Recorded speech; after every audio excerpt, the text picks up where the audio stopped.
Es esmu SIA Jūrmālas ūdens ģeogrāfiskās informācijas sistēmas daļas vadītājs. Citiem vārdiem sakot, es esmu tas, kurš zīmē punktiņus un svītriņus uz kartes.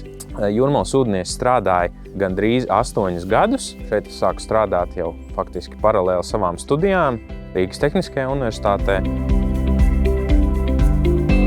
Kad es biju mazs, es gribēju kļūt par ugunsdzēsēju, un tagad tā atskatoties, man liekas nedaudz smieklīgi, jo ikdienā man periodiski arī jāsadarbojas ar ugunsdzēsējiem. Jo mēs viņiem sniedzam informāciju par mūsu sistēmā uzstādītajiem hidrantiem, tad kaut kāda daļa no tā sapņa tomēr laikam arī ir piepildījusies. Jo mēs esam tie, kas ugunsdzēsības hidrantus ūdens apgādes tīklā uzstāda, kas tos hidrantus apseko, pārbauda, vai viņi strādā, vai viss atbilst ugunsdrošības noteikumu prasībām. Un, laikam, ja mūsu darba nebūtu, arī ugunsdzēsēji sajustu. Ne tikai to, ka hidranti nebūtu, bet arī ūdens nebūtu, ar kur tos ugunsgrēkus dzēst.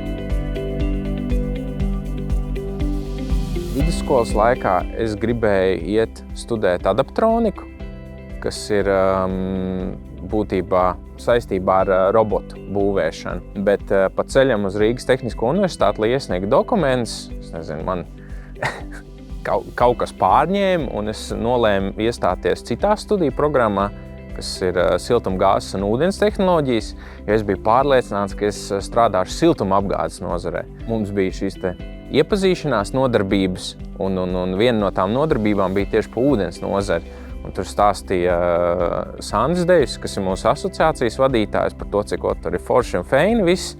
Tad tieši, kad pienāca laiks izvēlēties prakses vietu, tad man bija iespēja šeit savu roku iemēģināt, un tā es arī esmu palicis. Mans darbs ir saistīts ar digitalizāciju un papīra izpildu schēmu pārvēršanu digitālā formātā. Kā darīja kādreiz, tad visu hidrantu apsekošana viņa notika uz papīra lapām, kuras lauka darbinieki aizpildīja manuāli, veicot apsekošanu. Un kā jau mēs redzam tagad, ārā mēdz līt lietus, mēdz būt augsts, un tas nav tas pats laikam patīkamākais veids, kā to darīt. Un tad mēs izstrādājām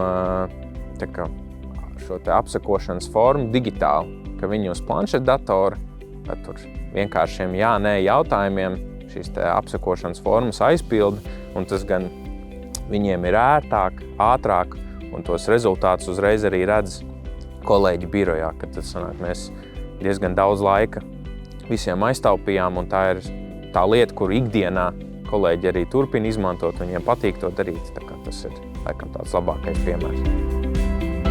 Es teiktu, ka es esmu ļoti apmierināts ar darbu ūdens saimniecības uzņēmumā, jo man ir paveicies ar to, ka man nav vienmuļš darbs. Un ko es ar to domāju, tas, ka ikdienā es izmantoju savas zināšanas kā inženieris, kuras apguvu universitātē, bet arī tāpat laikā šīs ģeogrāfiskās informācijas sistēmas, tas ir kaut kas salīdzinoši jauns šai nozarei, un līdz ar to es starp divām pasaulēm viens, ko es iemācījos universitātē, un otru, ko es pats apgūstu, un es tās lietas varu šeit arī apvienot. Ja tāds ūdens saimniecības speciālists nebūtu, tad ātri vien mēs sāktu ikdienas diskomfortu izjust, jo mēs esam pieraduši, ka mēs varam pieiet mājās pie krāna, atgriezt to vaļā, tecēs ūdens, vai aiziet uz tualeti, nospriest tualetes pogu, viss aiztecēs prom, bet ja mūs nebūtu, tad arī šīs ikdienišķās lietas, kuras mēs pieņemam par pašsaprotamām, viņas vienkārši nestrādātu. Tad ātri vien kāds sāktu mūs meklēt.